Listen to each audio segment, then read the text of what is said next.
Lying in a pool of my own blood, I looked to the men surrounding me who'd moments ago sworn they'd use lube, yet here I was, prolapsed and crying. Never again would I host another family reunion. Though formerly intimate with parts of me once reserved for the likes of 3-ply toilet paper and my dragon dildo, not one of them would offer me the help I needed in not being dead. A commonality shared much so with Battlefield 6. With 100% certainty, I can say everyone has experienced this at one point or another. But you know what they say? You can't pick your family, but you can fuck them bareback. With a lesser degree of confidence, I'm kinda sure many Battlefield 6 players too have bore witness to their own cries of "zap me daddy" going unheard. Being the ponderous kind of guy I am, this left me with a few questions. Why is a negative disease such as cancer so positive? Shouldn't it be cancer? How do birds fly if 1 kilogram of feathers weighs the same as 1 kilogram of concrete? And if that really is the case, why don't we make planes out of concrete? But least importantly, why does nobody revive in Battlefield 6? These are the 13 reasons why, plus one bonus reason, so 14 reasons I guess, but geography never was my strong point. Be sure to stay till that last one, because I'm trying to manipulate my viewer retention statistics. The point isn't even good, nor is it a bonus. Might as well say there's 1 point and 13 bonus points. Anyway, number 1, cause of death trumps bringer of life. Killing is much more fun and rewarding than reviving. Let me ask you this. When was the last time you saw an unhappy terrorist? Precisely. Besides Saddam Hussein. Hashtag not my terrorist. Yet doctors and nurses are always miserable. Overworked, underpaid, and fucking adamant about using gloves at prostate exams. Bin Laden never asked for a pay rise, and he didn't even know what a glove was. In BF6, the medic may be faced with the decision of risking it all to revive you, or likely equally risking it all to get some kills. Objectively speaking, the kills are much more rewarding to the individual. Don't get me wrong, I enjoy defibbing little boys as much as the next guy. I've been putting the erection into resurrection since I realised little boys and erection shouldn't be in the same sentence together. But nothing beats putting an erection into a corpse. The too long didn't listen of this point, which I'll likely have to do for every point so I can talk about little boys, terrorists, and gloveless prostate examinations, is this. The game makes kills immensely more satisfying than revives, thus incentivizing kills and or individual gain over team benefiting revives. Number 2. Social recognition and accountability. You just revived a guy. So what? What's to show for it? You think I'm gonna feed the homeless fucks without posting it to TikTok and have people think I'm nice? With some clever camera work, we can just give them empty bowls too, or just piss in them and call it kidney broth. No one sees the 50 revives you achieved that round. All eyes are on the fragrant arm-sniffing men who top the leaderboards with their impressive 5 billion kills and some deaths, likely occurring due to some fucking cock fucking cunt-dwelling shit-spangled twat spastic Donald Duck fucking Tyler the Creator is a rapper I think, motherfucking cunt. This game is fucking unplayable. Recognition is one side of it, but accountability plays into it too. If I see a medic with 0 revives, I have good grounds to bully him and encourage others too to partake in this online abuse. You see, nothing bad ever came from bullying. I bully kids all the time. I drowned this one kid in front of his siblings once, but it was fine because in the UK, we just call that banter. And now I have his wheelchair. I've never listened to a more boring eulogy either. Not once did they mention the waterboarding. Oh well. The lack of social recognition for having revived many a teammate further weakens the incentive to revive. Revives on the leaderboard. What do you think, you fucks? Let me know. Or don't. I'm not your mum. Number 3. Support whoring. Picture this. I'm sucking a penis. You got it? Great. Thanks. Support whoring is the act of running support simply so you can benefit from what the class has to offer. LMG proficiency, gadgets, and nades, with no intention of carrying out your duties as a medic. You ever been in a relationship with someone and think, you don't love me, you just want me for my money and 9-inch penis? No, nor me, as I have neither of these things. But become a channel member and maybe we can fix that. Then I just need to worry about money. Downed, you await this whore to tend to you with the love of 1,000 trollops, and maybe a good boy sticker, but like Dwayne Johnson in that disappointing scene in the Moana live-action film, he doesn't come. Busy masturbating endlessly behind his deployable cover, calls for a revive fall on deaf ears, as he once experimented with ear stuff with a black man, lobotomizing himself in the process. And let me tell you, there's another place besides a china shop you should not let a black bull named Tyrone, and that is your ear canal. I'm now also blind in my left eye and can't remember my childhood. He's blind, and fuck. The other thing, you know,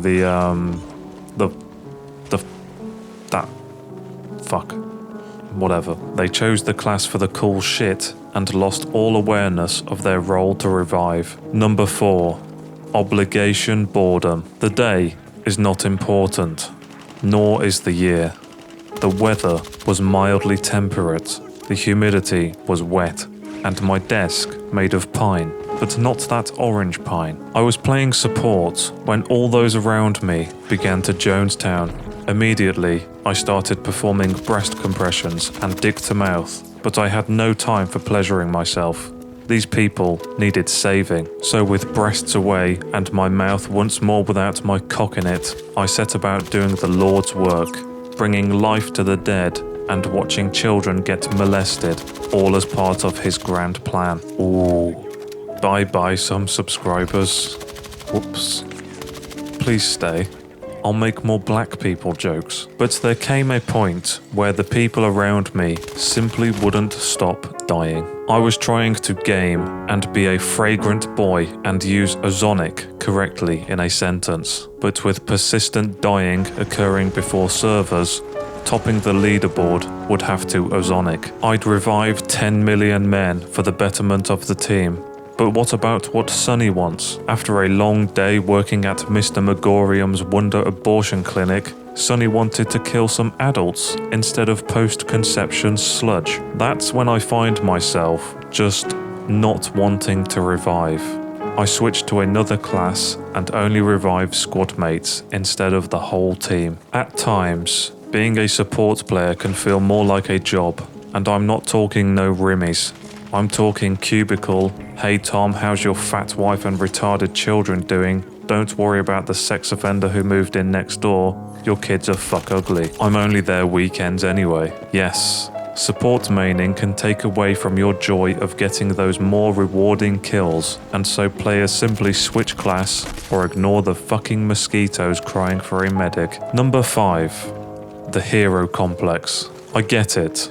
No one wants to be Captain African American. They want to be the real thing, the Chris Evans Captain America. That could just be my racism talking though. Look, we're all a little racist sometimes. It's just some are more prone to it than others. Many of us are open to all ethnicities and see fellow man as equal, and some of us are religious. Ooh, 2 religion jokes. Yikes. But wanting to be the hero is also kinda relatable, I guess. I don't want to be the erect cameraman shooting porn, watching on as ball sweat drips on my forehead for that one shot.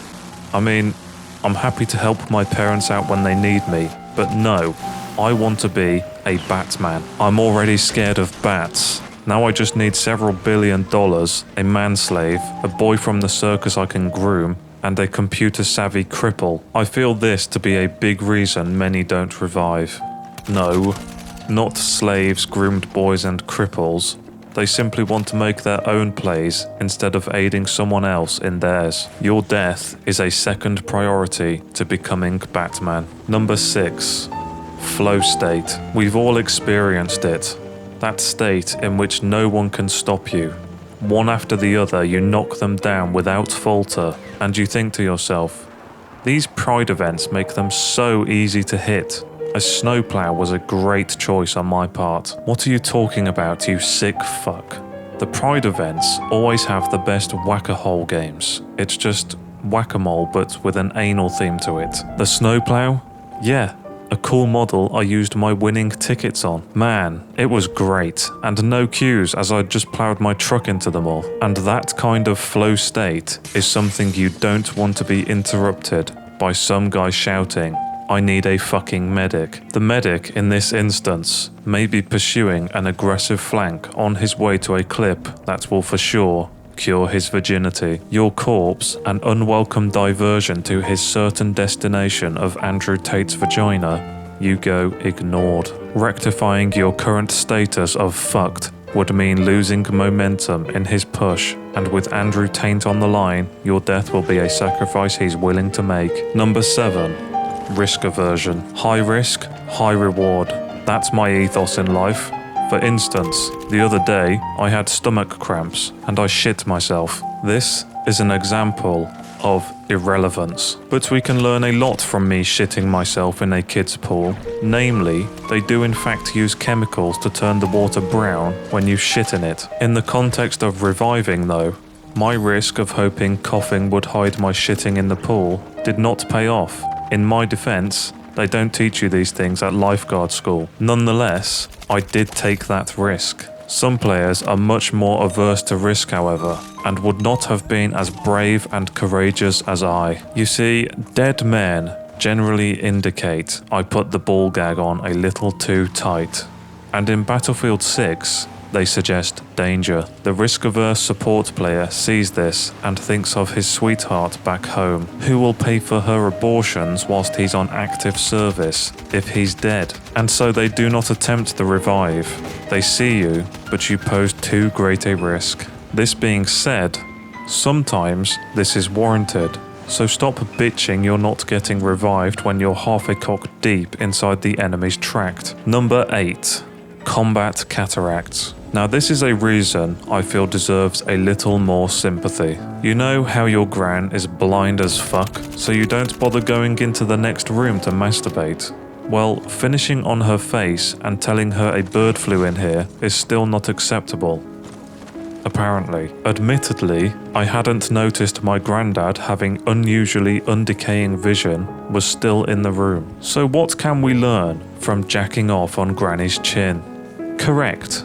My granddad is a cook who likes to watch, and the bird excuse doesn't explain why my gran heard, "Take that, you slut," as it shat on her. The bigger lesson here is that in the heat of combat, we become my gran, blind to everything but the backs of her eyelids.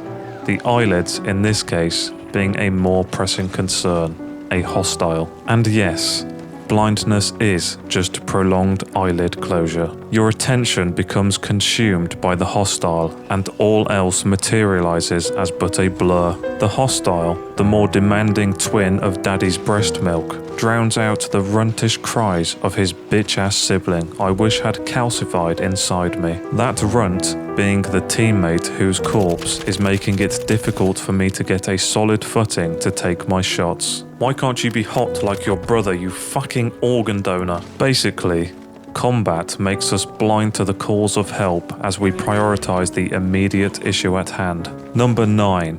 The bystander effect. I want you to picture a fat man near death on the sidewalk. He's had a heart attack. Now, if you're anything like me, you should already be erect. In such a situation, what do? Do you A. check his wallet for a pulse and, ooh, nice Rolex. B.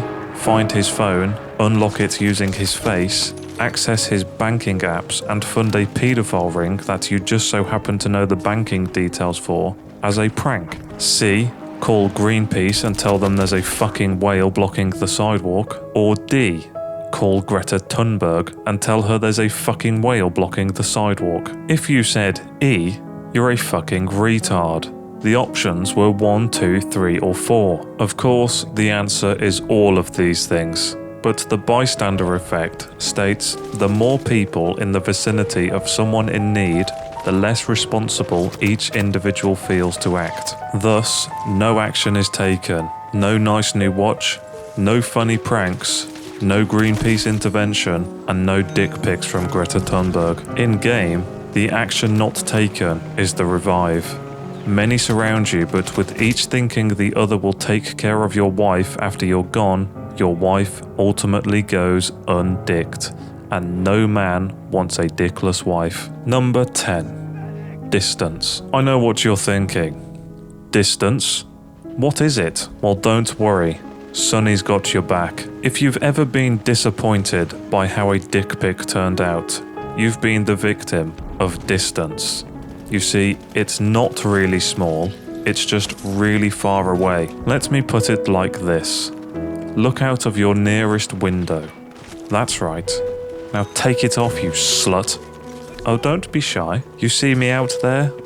Make a backward C with your right index finger and thumb, and measure me. I'm kinda small, aren't I? Now let me the fuck in and I'll stop fucking your novelty dog mailbox. Fuck you mean you don't have a mailbox? But in reality, I'm at least twice that size. In Battlefield 6, distance plays a huge factor in players deciding whether you're worth the revive, and to different players, what is considered a worthwhile distance varies greatly. Some think nothing of travelling 400 meters to meet vulnerable paralysed men, and others would travel no further than the end of their dick. But thanks to today's sponsor, spinal injuries turn me on but gas prices don't, find a quadriplegic near me.com, this need be a concern no longer. With their 2-week free trial and come in a cripple guarantee, if you don't come within 2 weeks, they'll send you a cripple absolutely free. What's to lose? Use code Sonny endorses cripple fiddling. Anyone who disagrees is probably a cripple, to get a free refillable coffee cup with your subscription. Some players just don't want to travel. Number 11. Reciprocation. When I receive a rim job that doesn't just feel like tongue service, but feels much more considered, professional almost, I'm much more likely to get my uncle the fondue set he wants for Christmas. It's the rule of, you scratch my taint, I'll scratch yours, but please make sure you trim your fingernails next time. My inner leg measurement is now 1 inch longer thanks to your fucking gouging. When another support revives us, we feel a much stronger inclination to return the favour. You may have experienced such unicorn rounds of getting endless revives, as revives encourage revives. But it works the other way too. If I'm never the lucky victim of analingus, it may be because I'm participating in No Wipe November.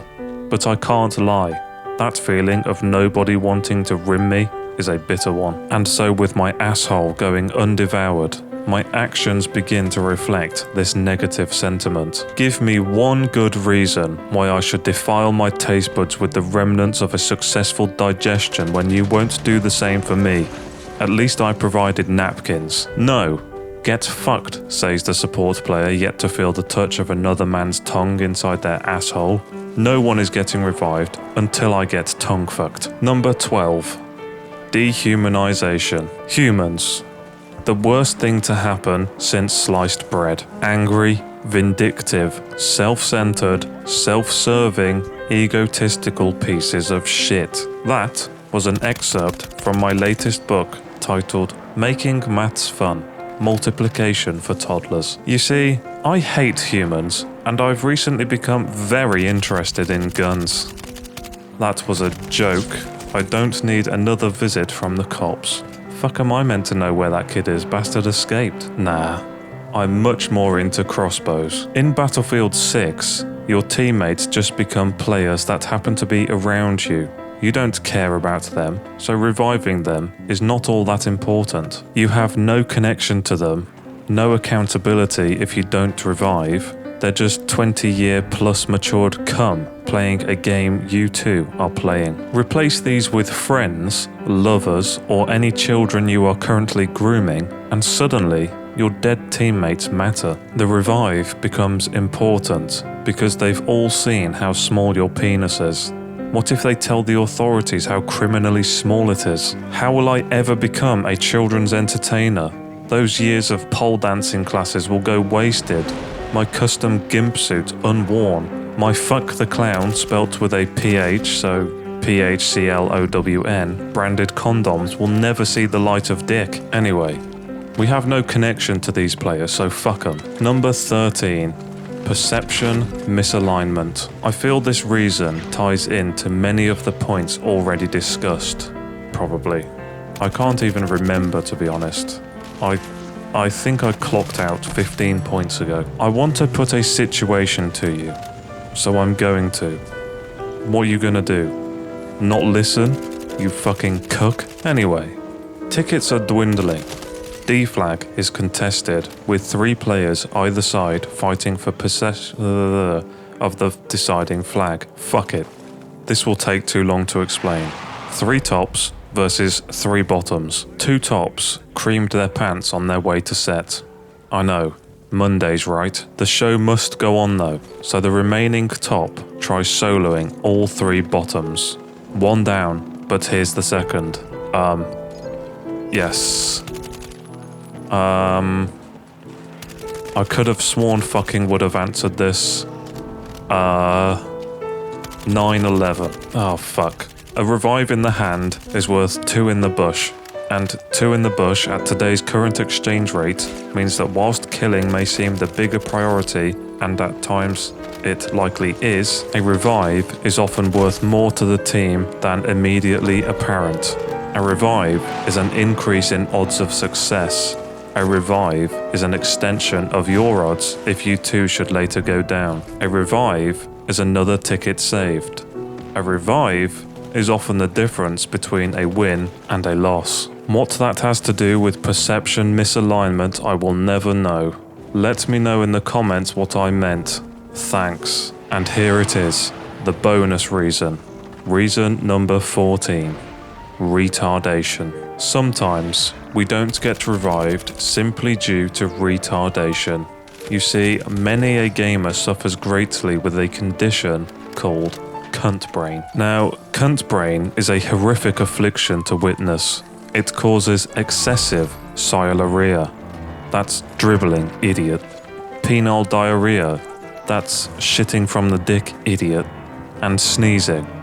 That's sneezing, idiot. Well, that don't sound so bad, I hear you say. Sounds a lot like how I lost my virginity.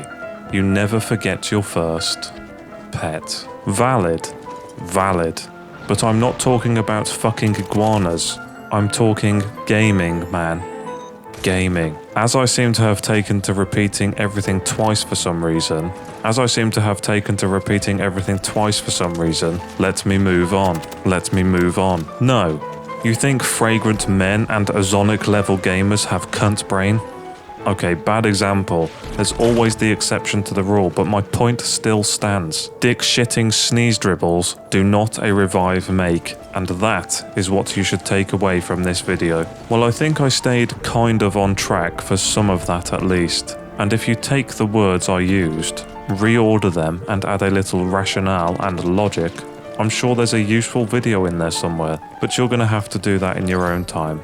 I'm all puckered out. I've earned the wank that I'm going to treat myself with after finishing this. If you did enjoy the words of order, put them in. Like, leave a subscribe, comment, and I don't want to be revived, I'm done with this shit below. Join my Discord server, become a channel member, a Patreon, sell your house and give me the proceeds on Give Me a Coffee Enema. Links below. Thank you to my current supporters. If you ever leave, I will cut you. Until next time, fuck off